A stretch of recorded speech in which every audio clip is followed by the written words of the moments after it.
I was walking in darkness through a cave or tunnel towards some light. A familiar Bob Dylan song was heard called Positively 4th Street. You know the one.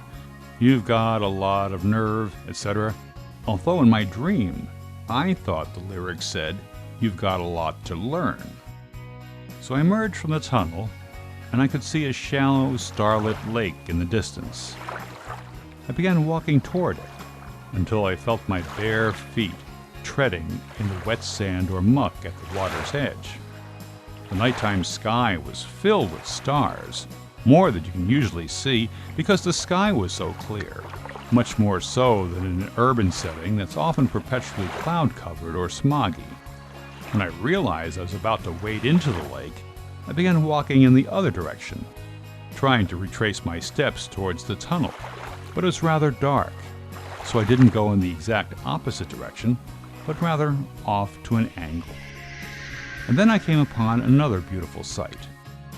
I was standing at a lookout point, overlooking what seemed to be an immense urban valley below.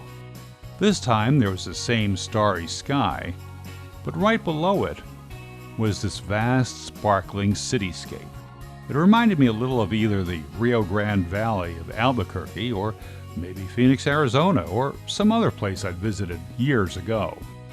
And off to the left were these huge, rough-hewn granite outcroppings, a little like the mountains of New Hampshire, framing the twinkling cityscape on one side, with some gentler hillsides to the right. Realizing I couldn't go much further since it was at the edge of a cliff, I simply took in the majestic splendor of this nighttime scene, which looked just like a painting by that famous artist, Thomas Kincaid, known as the official painter of light, whose gallery I'd once visited in Santa Fe, New Mexico. Taking one last look at this gorgeous panorama, I turned around and headed back to the tunnel. The Bob Dylan tune was still playing, but this time a small child's voice was also heard, echoing in the tunnel. I couldn't quite make out what the child was saying because of all the echoes.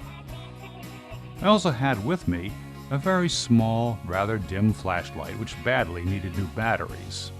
I'd been using it to navigate through the dark tunnel, so I couldn't see this child that I'd been hearing, but I kept walking back through the darkness until suddenly I woke up, sitting upright in my bed, where I'd fallen asleep only moments earlier. So what does it all mean?